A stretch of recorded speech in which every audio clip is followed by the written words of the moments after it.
Tout de suite, le JT.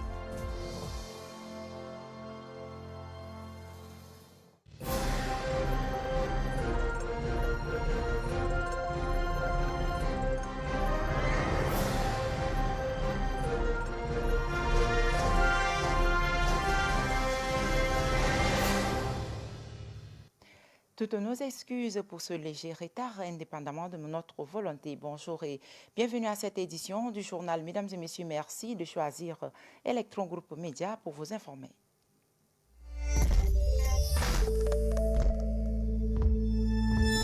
Les massacres survenus le 14 mai dernier ayant fait des dégâts matériels et humains à Mandakao continuent par alimenter les débats. Le mouvement du peuple pour l'alternance exprime sa préoccupation à travers un communiqué de presse émis le 16 mai dernier à notre rédaction. Le mouvement du peuple pour l'alternance MPA condamne cette énième tuerie et lance un appel au président de la République et le gouvernement de la 5e République de décréter la province du Logone occidental en zone agricole avec une gestion administrative et militaire particulière. Le MPA réitère son souhait pour une résolution pacifique entre les deux communautés tout en souhaitant prompt le rétablissement aux blessés. Là, le communiqué porte la signature du président national du mouvement du peuple pour l'alternance, Mbaye Odi Olivier. Le déséquilibre dans les nominations au gouvernement et les administrateurs du Tchad est un sujet qui suscite de vives réactions. L'Aldim Narcisse, analyste politique, le déplore sur un plateau débat en présence d'autres profils qui ont manqué d'apporter leur rapport à ce sujet. Voici son extrait sélectionné et proposé par Josephine Koulibaly. Je voudrais intervenir parce que chaque fois on épilogue sur le même sujet. Je pense qu'il n'y a pas la volonté politique. Tous les régimes qui se sont succédés là, personne n'a fait un effort supplémentaire pour trouver une solution à ce conflit-là. Sauf le président. Donc moi je crois qu'il faut que ceux qui dirigent le pays, ceux qui ont tous les leviers du pouvoir là, posent des actes. Il faut poser des actes. Tout le temps là on revient sur les mêmes problèmes. Mais on a dit tout à l'heure, on a déploré la nomination des administrateurs. Il faut des gens qui connaissent l'administration. Mais quand on nomme les gens à la tête du client, mais ça pose problème. C'est ça le vrai problème aujourd'hui. Donc je crois que il faut que le président aussi pose des actes en tenant compte de tous les Tchadiens. Les Tchadiens qui ont le profil. Mais parfois, dans les nominations, on voit c'est un déséquilibre total. C'est un déséquilibre total. Aujourd'hui, un ministre arrive, mais il passe le temps à nommer ses parents. Le cabinet est rempli que de ses parents. Mais comment on peut arriver à une réconciliation? J'ai toujours dit qu'il y a 4 équilibres qu'il faut faire dans les nominations. Et je les ai toujours faites. L'équilibre nord-sud. Il ne faut pas se voiler la face. L'équilibre nord-sud. L'équilibre homme-femme, le genre. L'équilibre arabophone-francophone. Et l'équilibre avec les jeunes. Ce sont des critères qu'il faut mettre en place. Ce n'est pas toujours le cas. Et puis toujours en politique, pour redynamiser et booster la politique publique du gouvernement, le nouveau maire de la ville de N'Djamena, Senoussi Hassan Abdoulaye, donne un air nouveau pour réussir son pari, instaurer une politique participative pour mieux gérer les choses publiques. Suivez l'analyste à ce sujet de la réforme du gouvernance par Diana Nepitimbaye. Le maire de la ville de N'Djamena parie sur une autre forme de gouverner la mairie centrale. Le premier responsable de l'hôtel de ville veut inculquer à la population la culture de la gouvernance participative. Pour lui, les habitants de N'Djamena doivent être des bâtisseurs de leur propre ville. Dans cette perspective participative, Senoussi Hassan Abdoulaye a organisé une consultation citoyenne du 14 au 16 avril et le lancement du concours dans le but de construire ensemble la cité capitale. Un appel à l'unité et à la participation pour faire face ensemble aux mots qui minent N'Djamena. Tous ensemble pour réfléchir, pour réinventer la ville. Cette co-responsabilité est salutaire, mais la grande question reste posée. La population est-elle préparée pour participer à la chose politique de manière citoyenne? Amorcer une gouvernance véritablement participative, c'est même l'âme de la décentralisation. Alors, dans le cas de N'Djamena, il y a déjà eu une première expérimentation depuis 2012.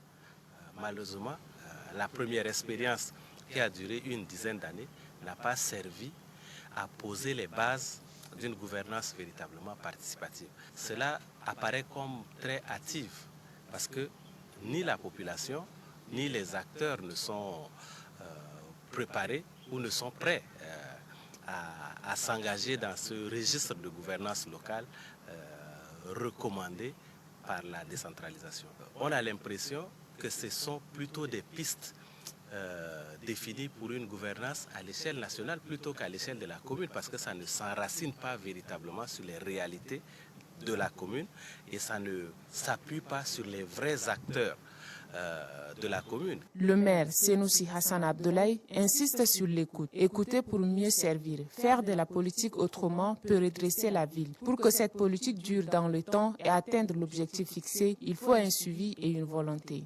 Réexplorer cette commune sérieusement pour identifier les vrais acteurs et faire un petit travail de pédagogie, de sensibilisation pour que la population et les acteurs comprennent l'intérêt de ce que lui et son équipe ont commencé à faire. Et puis l'autre chose, c'est qu'on voit une touche très politicienne dans ce qui se fait. C'est logique de s'aligner sur le projet de société du président de la République parce qu'à échéance, c'est peut-être le baromètre. Mais rester très collé, avoir le président de la République comme label de toutes les initiatives de gouvernance locale, ça pourrait aussi exclure peut-être de façon implicite certains acteurs. La population djaménoise ne demande pas beaucoup. L'écouter et agir de manière concrète en résolvant ses problèmes de base. L'impliquer dans la gestion de la chose publique et ne pas tenir compte de ses propositions peut affecter la confiance qu'elle en a en cette autorité communale. Et puis la procédure judiciaire relative à l'arrestation du docteur Masra Succé, président du parti Les Transformateurs, a commencé hier. L'ancien Premier ministre de la Transition a été mis en garde à vue depuis le vendredi matin et accusé notamment d'excitation à la haine. Il devrait être écouté hier par les enquêteurs, mais cette audition a été reportée. Moliang Evelyne nous en dit plus. Les avocats de Succé Masra expliquent hier soir avoir été reconduits de l'entrée de la coordination de la police judiciaire où leurs clients étaient entendus par les enquêteurs. Selon eux, un agent les a menacés et insultés. Bandits, osez entrer si vous êtes des hommes, leur aurait-il lancé. Pendant ce temps, à l'intérieur, le président des transformateurs refuse de répondre aux questions des officiers de la police judiciaire à l'absence de ses avocats. Une plainte a été déposée pour injures et menaces publiques, expliquent les représentants de Succé Masra, qui racontent tout de même que l'agent a été sanctionné par sa hiérarchie. Mais face à ce qu'ils qualifient d'incident majeur, les avocats ont demandé le report de l'audition à ce matin. La procédure judiciaire devrait pouvoir commencer ce mardi. Le président des transformateurs devra notamment justifier d'un audio enregistré en mai 2023 dans lequel il appelle à l'autodéfense des populations chrétiennes du sud du pays. Un appel que les autorités qualifient aujourd'hui d'incitation à la haine et désigne comme responsable des violences intercommunautaires de la semaine dernière. Et puis au lendemain du violent affrontement intercommunautaire entre les agriculteurs et éleveurs dans le canton de Mandakao situé dans le département de la Dodje, le paysage qui s'offre aux yeux de celui d'un désastre. Le calme revenu est trompeur car la terre garde encore les cicatrices profondes d'un conflit meurtrier. Suivez le reportage de Panwasi Irène et Lazare Mbaïngade. Les fériques et certains villages ne sont plus que des cendres. Plusieurs ont été entièrement brûlés, consumés par les flammes. D'un autre côté, des maisons incendiées, des murs noircis et la fumée s'échappant encore des décombres témoignent de la violence de l'assaut. Des sacs d'arachides déchirés, autrefois soigneusement rangés, sont aujourd'hui éparpillés dans la poussière, mélangés à des ustensiles calcinés, des objets de la vie quotidienne devenus méconnaissables. Les milles, sources de nourriture, ont été réduits en cendres, privant les survivants de leurs moyens de subsistance. La plupart des habitations sont désertes.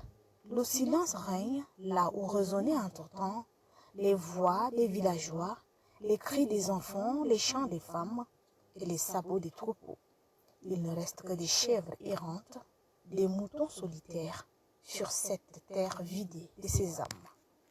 Les autochtones, ou du moins des hommes, craignant pour leur vie, se sont retranchés en brousse, abandonnant femmes, enfants qui ont trouvé refuge chez le chef du canton.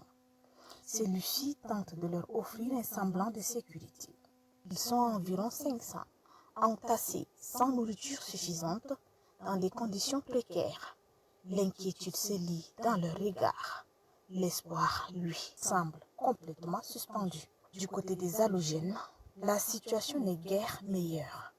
La majorité des femmes et enfants ont trouvé refuge dans un autre ferry, pour l'heure loin des hostilités. Ces familles vivent dans l'attente, coupées de leurs moyens de subsistance, plongées dans une incertitude douloureuse. Colère, peur et tristesse marquent les visages des survivants. Chacun redoute de revivre l'horreur. Si les blessures physiques peuvent se soigner, les blessures morales et communautaires restent béantes.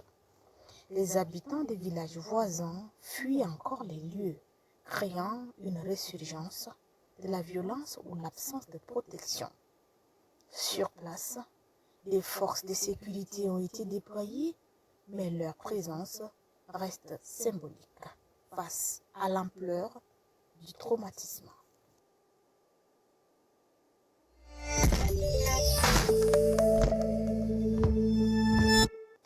La suite du journal, mesdames et messieurs, la démolition des boutiques, hangars, bars et conteneurs construits anarchiquement sur la voie publique par la mairie a un apport significatif. Rendre la circulation fluide, réduire le cas d'accident et surtout contribuer à l'embellissement de la capitale. Roselyne Ndjekouboua nous en dit un peu plus.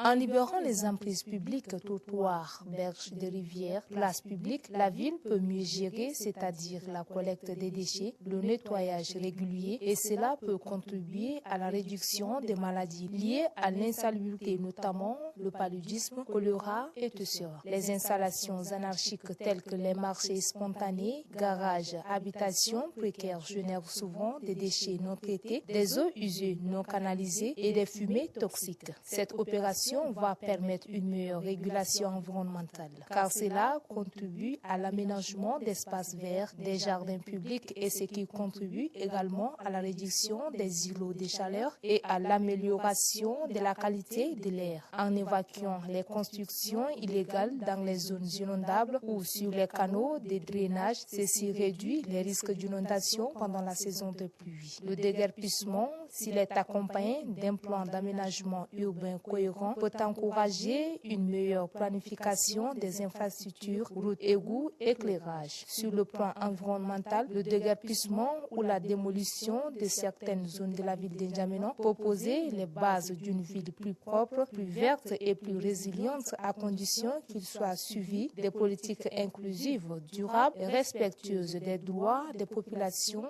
affectées.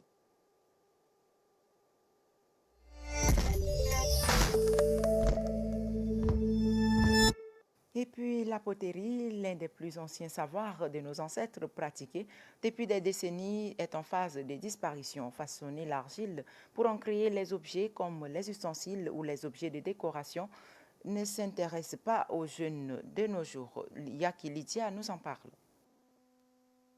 Les jarres réalisés à base d'argile sont visibles par endroits. Dans les marchés, des cruches, canaries, bols et tasses réalisés à base d'argile dans une beauté culturelle à l'africaine sont exposés pour la vente. À travers cette disponibilité d'objets réalisés à base d'argile, leur fabrication reste un procédé difficile et échappe en grande partie aux femmes commerçantes. Ces objets sont vraiment rares. La conception de ces objets relève souvent de l'artisanat et se fait de façon traditionnelle. La fabrication des jarres et d'autres objets d'art suit un long processus. Ils sont réalisés par différentes étapes et modèles choisis. Cette activité est menacée de disparition, surtout que très peu de personnes, de femmes ne connaissent pas l'utilité de l'argile. La mévente en est l'une des causes. Les gens préfèrent les articles en plastique au détriment des objets traditionnels. Les marmites ou autres ustensiles en aluminium constituent la principale cause de la disparition production de la poterie tchadienne. En plus de cette situation, cette activité n'est pas soutenue et valorisée. À la longue, le Tchad comptera au bout des doigts l'activité de la poterie. Cette activité de la poterie, qui constitue un patrimoine culturel tchadien, mérite d'être valorisée afin de garder les objets d'art tchadiens. Dès lors, une campagne de sensibilisation, de vulgarisation de ce métier devrait se faire pour que la poterie reprenne place dans les habitudes des Tchadiens.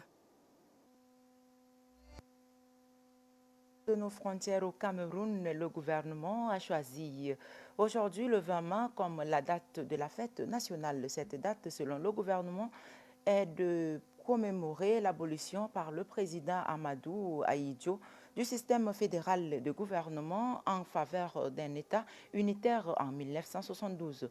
Hala Nathalie Klimba nous en parle. Ce 20 mai 2025, le Cameroun célèbre la 53e fête de l'unité, sa fête nationale. Car contrairement à la plupart des États subsahariens, il célèbre à cette date non pas son accession à l'indépendance, mais la réunification entre les parties anglophones et francophones du pays, l'une et l'autre anciennement sous l'influence britannique et française. Un désir d'unité souvent éprouvé au fil de l'histoire et qui, cette année encore, est nourri de crispations et tensions diverses, notamment sur le terrain politique. Tensions d'autant plus perceptibles que l'on approche de l'élection présidentielle. Il y a d'un côté celui du pouvoir avec les questions autour de la possible candidature du président Paul Biya à sa propre succession. À 92 ans, dont 43 ans déjà passés au pouvoir, une partie de l'opinion s'interroge sur la pertinence d'une telle candidature. Certains pressent bruyamment le président de passer la main là où d'autres en sourdine, y compris au sein de sa formation, le Rassemblement démocratique du peuple camerounais. Espère qu'il se mettra en retrait. Mais Paul Biya entretient toujours le mystère sur ses réelles intentions. Pour cette année 2025, le thème retenu est « L'armée et Nations unies pour un Cameroun tourné vers la paix et la prospérité » lors d'un référendum constitutionnel organisé le 20 mai 1972, les Camerounais votent en faveur d'un État unitaire par opposition à l'État fédéral existant. Le gigantesque défilé sera présidé par le président Paul Biya qui marquera un moment fort de ces célébrations. Pour rappel, le territoire sous tutelle du Cameroun français obtient son indépendance de la France le 1er janvier 1960 et prend le nom de République du Cameroun. Le Cameroun méridional change de statut, passant d'une tutelle sous l'administration britannique à l'État fédéral au sein du Cameroun. Le 1er octobre 1961, le gouvernement a fini par choisir le 20 mai comme date de la fête nationale du Cameroun pour commémorer l'abolition par le président Amadou Ahidjo. Et nous mettons fin à cette édition par un appel à la protection des espaces et des biens publics. Le respect du bien commun est la richesse de tous. Merci de nous avoir suivis, mesdames et messieurs. Merci à la réalisation. Portez-vous bien. Au revoir et à demain.